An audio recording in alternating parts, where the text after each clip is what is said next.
Materi bab pertama tentang sistem reproduksi pada manusia. Pertanyaan: mengapa tubuh kita bisa menjadi tinggi dan luka kita bisa sembuh? Kenapa sel membelah? Berikan alasannya. Mengapa pembelahan sel sangat penting bagi kelangsungan hidup semua makhluk hidup? Coba dipikirkan. Kira-kira apa jawabannya? Ya. Mari kita lanjutkan. Pembelahan sel itu memang sangat penting bagi kelangsungan hidup semua makhluk hidup. Apa sih fungsi pembelahan sel? Ya, fungsi dari pembelahan sel adalah yang pertama untuk pertumbuhan. Makhluk hidup dapat tumbuh karena sel-selnya bertambah banyak. Salah satu ciri dari makhluk hidup adalah pertumbuhan. Semakin banyak sel pada makhluk hidup, maka semakin besar ukuran makhluk hidup tersebut.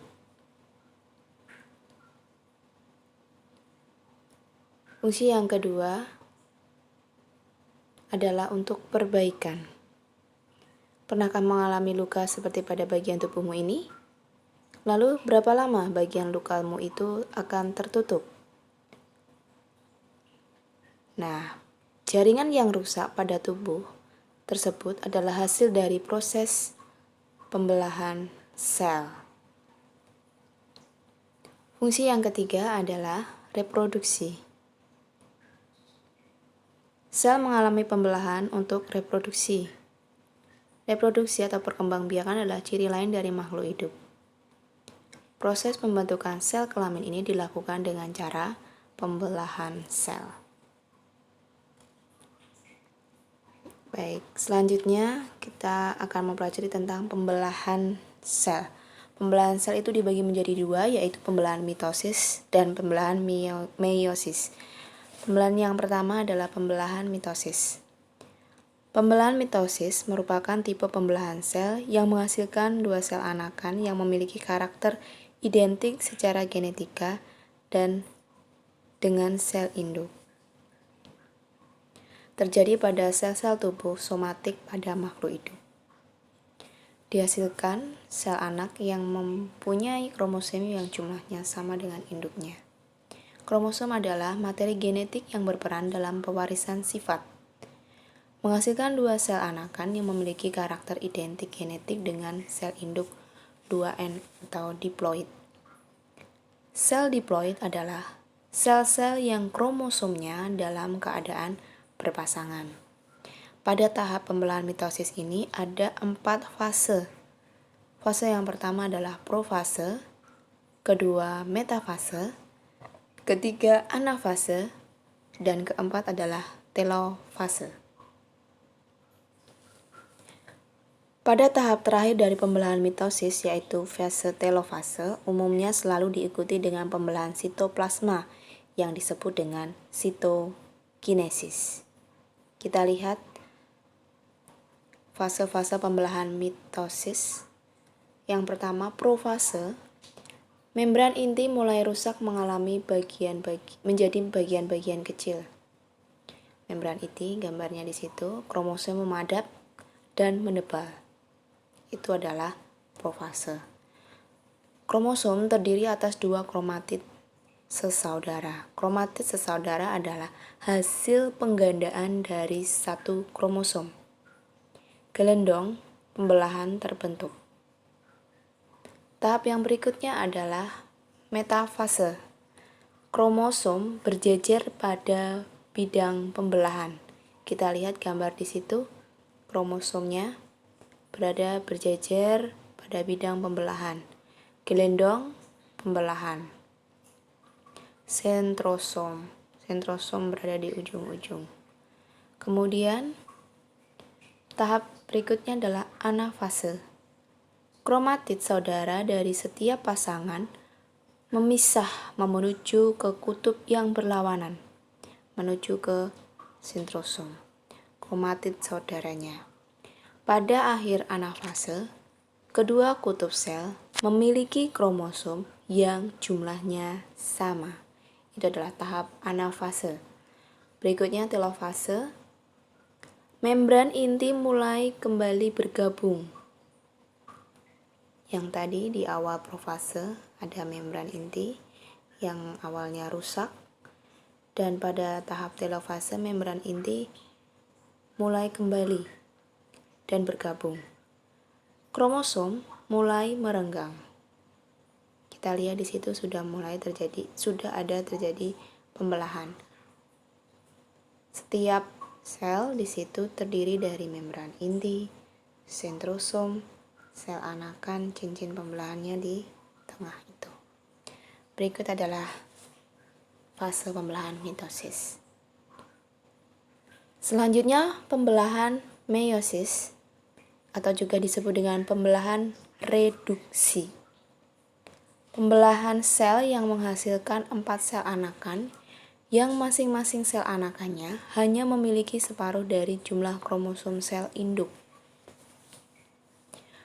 Dia adalah haploid N, jumlah kromosom yang dimiliki oleh anakan.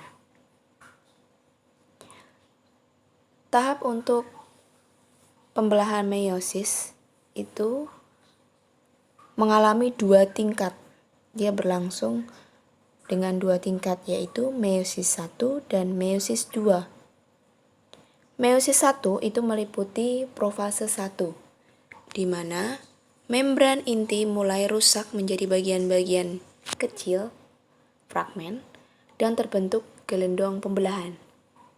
Hampir sama dengan yang tadi mitosis ya. Benang-benang kromatin memadat menjadi kromosom, dan kromosom homolog berpasangan. Terjadi pindah silang pertukaran segmen molekul DNA yang sesuai dengan kromatid non-saudara. Kita lihat di situ gambarnya kromatid saudara, pindah silang dan gelendong pembelahan terbentuk. Berikutnya adalah metafase 1, di mana kromosom berjejer pada bidang pembelahan.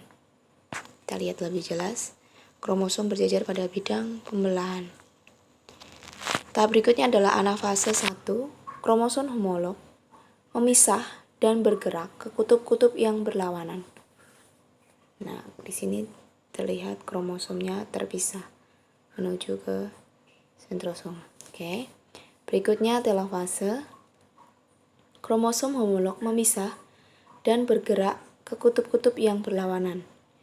Membran inti mulai terbentuk kembali.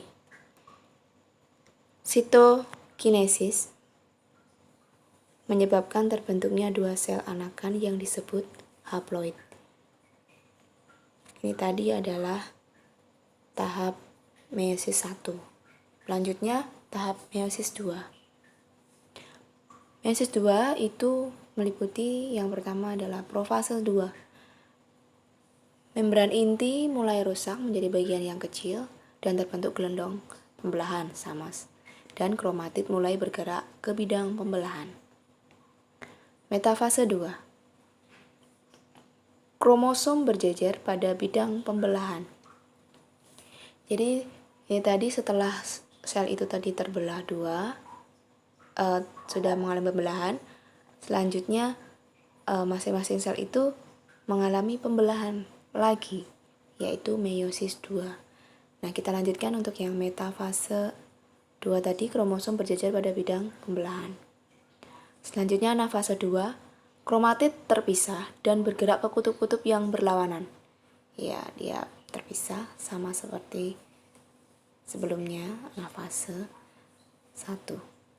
Lanjut ke anafase 2, lanjut ke telofase 2. Telofase 2, nukleus terbentuk, kromosom terurai, membentuk kromatin, dan sitokinesis terjadi. Oke. Demikian pembelahan meiosis. Jadi ada 2 fase, yaitu 2 tingkat maksudnya, meiosis 1 dan meiosis 2. Sel diploid 2N terbelah pada meiosis 1. Lanjutnya hasil dari pembelahan tersebut akan mengalami pembelahan lagi pada meiosis 2. Tahapannya sama dengan meiosis 1. Oke. Selanjutnya tentang spermatogenesis. Spermatogenesis adalah proses pembentukan sperma yang terjadi di tubulus semiferus. Oke, saluran yang panjang berkelok-kelok. Terjadi proses pembentukan sperma itu pada tubulus semiferus. Terjadi secara bertahap. Sel induk sel spermatogonium yang bersifat diploid. Oke. Ini adalah tahap dari spermatogenesis. Oke. Proses pembentukan sperma yang disebut dengan spermatogenesis. Proses pembentukan spermanya yang pertama itu dengan di situ ada sel induk sperma atau spermatogonium yang bersifat diploid 2N mengalami pembelahan secara mitosis membentuk spermatosit primer.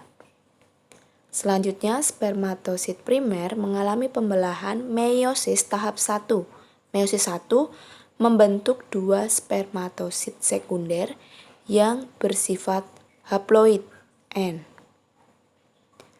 Spermatosit sekunder kemudian mengalami pembelahan meiosis tahap kedua atau meiosis 2 membentuk spermatid.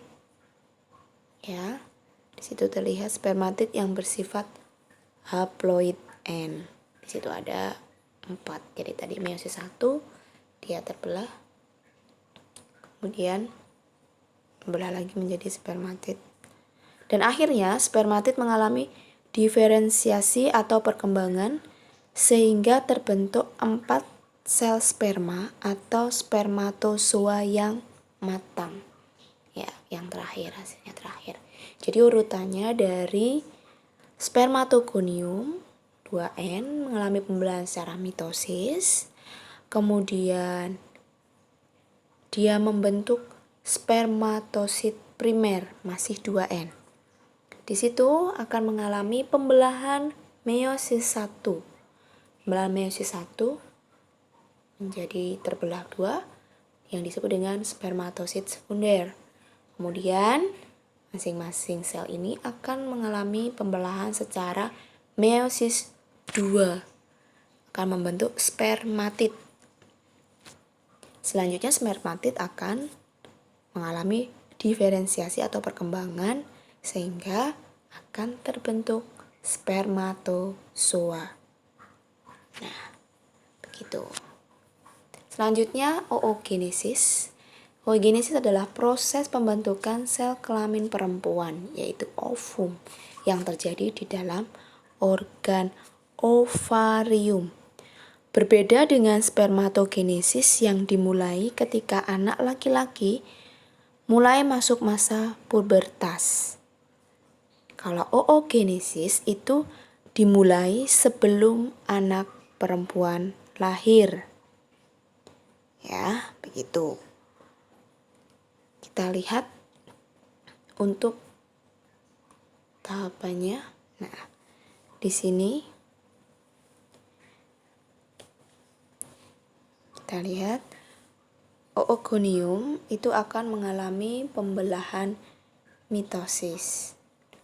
Jadi selnya tadi 2N gonium mengalami pembelahan secara mitosis menjadi membentuk oosit primer yang bersifat diploid, oosit primer. Kemudian mengalami pembelahan secara meiosis 1. Pada tahap meiosis 1 ini terbentuk oosit sekunder. Selanjutnya akan mengalami pembelahan mitosis tahap kedua. Oosit primer tadi kemudian membelah dengan meiosis 1 menjadi oosit sekunder dan 1 polosit. Jadi tadi primer jadi oosit polosit. Polosit kemudian mengalami pembelahan meiosis tahap kedua, menghasilkan dua polosit badan polar. Jadi yang satu mengalami pembelahan meiosis 2 itu, meiosis 1 tadi ada polosit polar,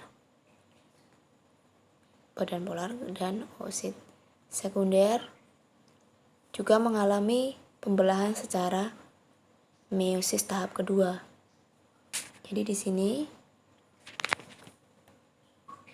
ini nangi, jadi tadi oogonium 2N mengalami pembelahan mitosis. Kemudian oosit primer ini mengalami pembelahan secara meiosis menghasilkan oosit sekunder dan polosit. Terus terjadi pembelahan meiosis 2 di mana oosit sekunder itu menghasilkan